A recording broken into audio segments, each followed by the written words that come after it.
makasaysayang araw sa inyong lahat. Ngayon ay tatalakayan natin ang tungkol sa pag-usbong at pag-unlad ng mga klasikong kabihasnan sa Afrika, Amerika at mga pulo sa Pasipiko. Magsimula tayo sa Afrika. Ang Afrika ay nagtataglay ito ng iba't ibang katangiang pangheograpiya na maaaring magbigay paliwanag kung bakit may iba't ibang uri ng pamumuhay ng mga tao rito. Ang malaking bahagi ng kontinente ay binubuo ng disyerto. Ang Afrika ay pangalawang pinakamalaking kontinente sa daigdig.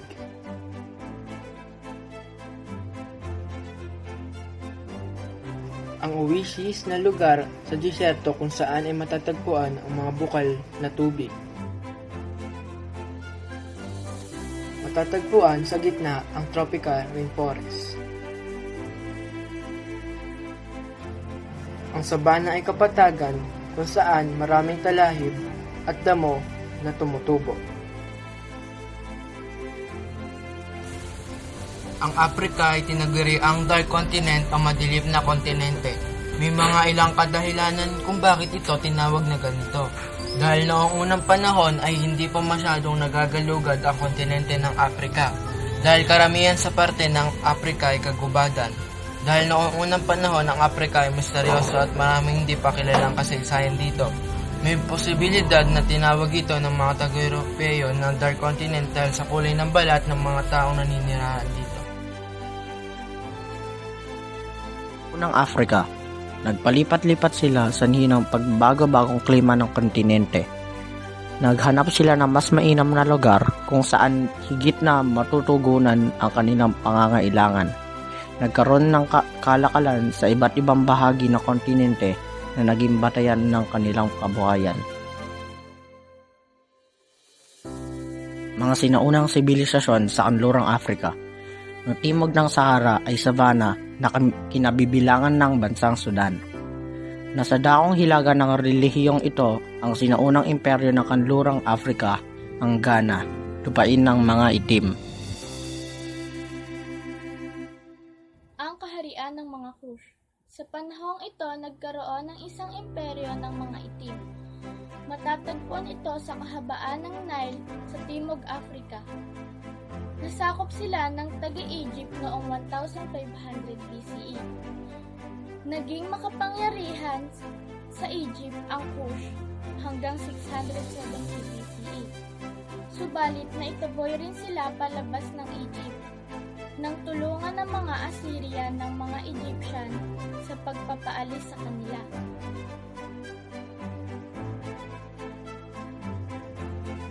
Ngayon naman, tatalakayin natin ang pamumuhay sa Kush. Aktibo sa pagsasaka at kalakalan ang mga Kushite, nang masakop sila ng mga Ehipsyano. Sa kabila nito, ay nagawa nilang magtanim ng trigo, barley, millet, at bulak, nang labis pa sa kanilang pangangailangan. Pagbagsak ng Kush. Nagsimulang na sibilasyong Kush nang magagi ang mga Romano ang mga Kushi noong 23 BCE, naging daan ito sa pag-unlad. Ng bagong kaharian, aksyon sa timog silangan ng Kush, tuluyan nang nasira bumaksak ang kaharian at lungsod Moroe ng 360 CE.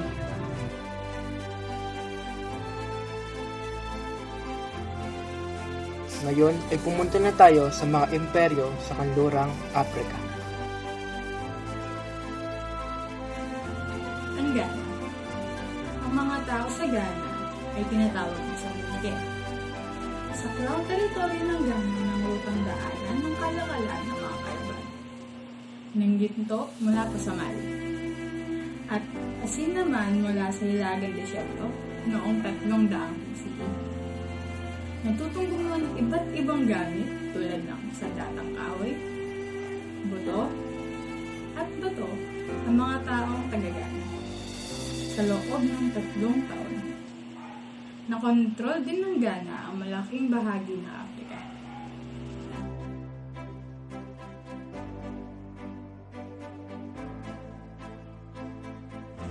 Ngayon naman po, tuklasin natin kung paano bumagsak ang Ghana. Lumaganap ang Islam sa buong nilagang Afrika noong 700 siina ang nakalipas. Sinakop ang Ghana ng Almoravid noong 1055 siina din ang nakakalipas. Ngunit, umabot muna ng 21 taon bago masakop ng Almoravid ang Congo. At sa pilitang kinolektahan ng buwis ng mga Almoravid ang mga tao Ghana na nagsanib sa Islam. Kaya't maraming taga-Ghana ang lumikas sa ibang pook upang hindi mapilit na sumapi sa kanila. Nag-aklas laban sa mga Almoravid ang mga tao at hindi nagtagal ay naitaboy rin sila palabas ng Ghana. At muling naging sentro ng kalakalan ang Ghana. Naging bahagi ng Imperyo Mali ang Ghana noong 1,420 na ang nakalipas at hindi pinumunuan ng isang haring katutunan.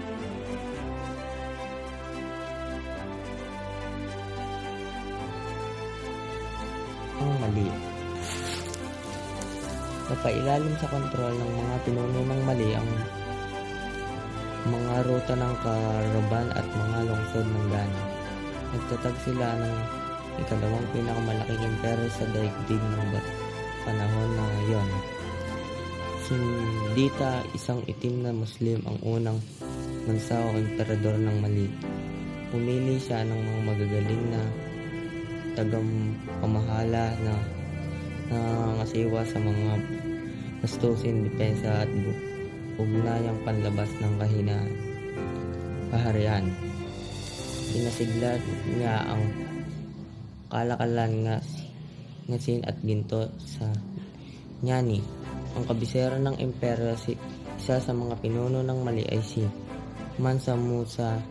Hinati niya sa mga luwigan ang imperyo at humirang ng mga mahuhusay na gobernador. Nagpatayo rin siya ng mga mosque at timbukatu na naging sentro ng kaalamang Muslim.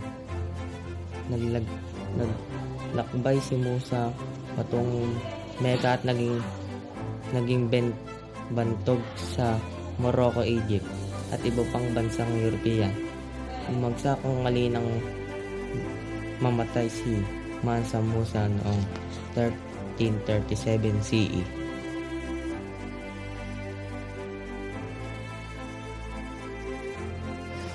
Ang Sundita, isang itim na Muslim, ang unang mansa o emperador ng Mali. Pinasigla niya ang kalakalan, ngasin at ginto sa Niani.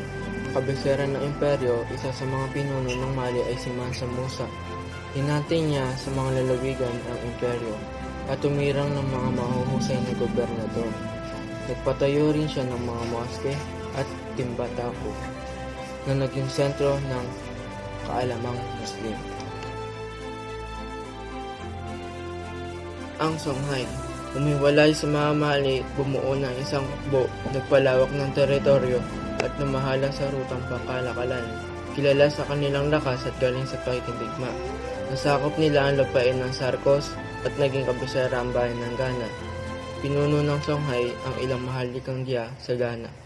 Ito ay kanilang kinikilalang bayani o champion. Naging pinuno ng Songhai si Sunni Ali o kilala ring Ali the Great noong 1464 CE. Nakabuo ng hukbo na may kwerkong pandigma at sundalong kabahayuhan. Sinakop niya ang Timbuktu, Gao at Yemen sa Afrika. Sa loob ng 30 taon na pinag-ulad ang Timbuktu bilang sentro ng kaalaman at kulturang Muslim sa Afrika. Naging pinakamalaki at pinakapangyarihang imperyong pangkalakalan sa kanlurang Afrika. Ang Songhai, naging kahaliling niya sa pamumuno ang kanyang anak noong 1492. Ngunit hindi rin nagtagal na patalsikin ito ni Askia Mohammed na may higit na kasanayan sa pamamahala. Bumaksak ang Songhai dahil sa kakulangan na makabagong armas. Sinalakay sila ng mga Moroccan sa imperyo gamit ang pulbura at mga kanyon noong 15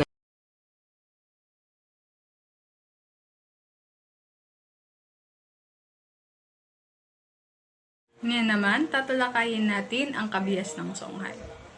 Naninirahan ang mga taga-Songhai sa mga bahay na yari sa luwad ng bubong ay damo. Marunong din silang gumamit ng bakal, tanso, at bronze sa paggawa ng kasangkapang sandata, bangga at palamuti. Sa paglalakbay ng mga Songhai, gamit nila ang mga kamelyo, kabayo at asno. Gumagamit din sila ng mga bangko sa mga ilog. Nakipagtalastasan sa wikang Arabic at malaki ang kanilang pangalan sa mga taong nakapag-aral. Nagtaglay sila ng simpleng sinig at agrikultura.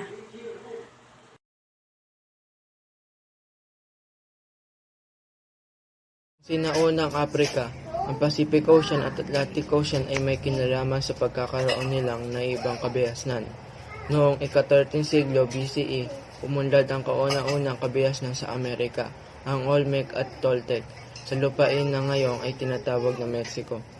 Pinaniniwalaan na sa panahon ng Yelo o Ice Age, may isang tuluyan na nagdurugtong sa Asya at Amerika, na maaaring totoo batay sa mga labi na naiwan ng mga tao.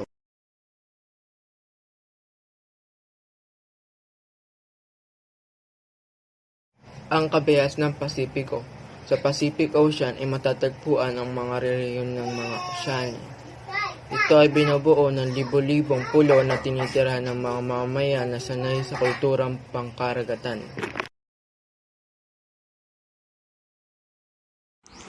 Polynesia. Ito ay binubuo ng mahigit 1,000 pulo mula sa gitnang Pasipiko hanggang New Zealand. Ang salitang Polynesia ay hango sa wikang Griego na Polus, na ang ibig sabihin ay marami at nesos na pulo ang kahulugan. Ito ay hugis triangulo mula sa Hawaii patungo New Zealand. Sakop nito ang mga pulo na tulad ng Fiji, Samoa, Tonga at Tuvalu. Nanggaling daw sa Timog China at Formosa noong 5,000 hanggang 3,000 BCE. Ang pagkakawig ng kanilang anyo sa mga Pilipino, Malay at Indones ay ang naging ebidensya at paliwanag ng mga historian ng migrasyon.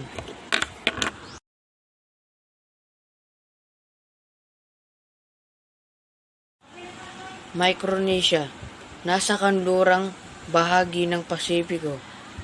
Nagmula sa salitang Griego na Micros at Nesos. Micros na ang kahulugan ay maliit at Nesos ay mga pulo. Dumako na tayo sa Melanesia. Matatagpuan sa kanlurang bahagi ng Pasipiko. Salitang Griego, melas na maitim ang kahulugan at nesos na mga pulo ang kahulugan.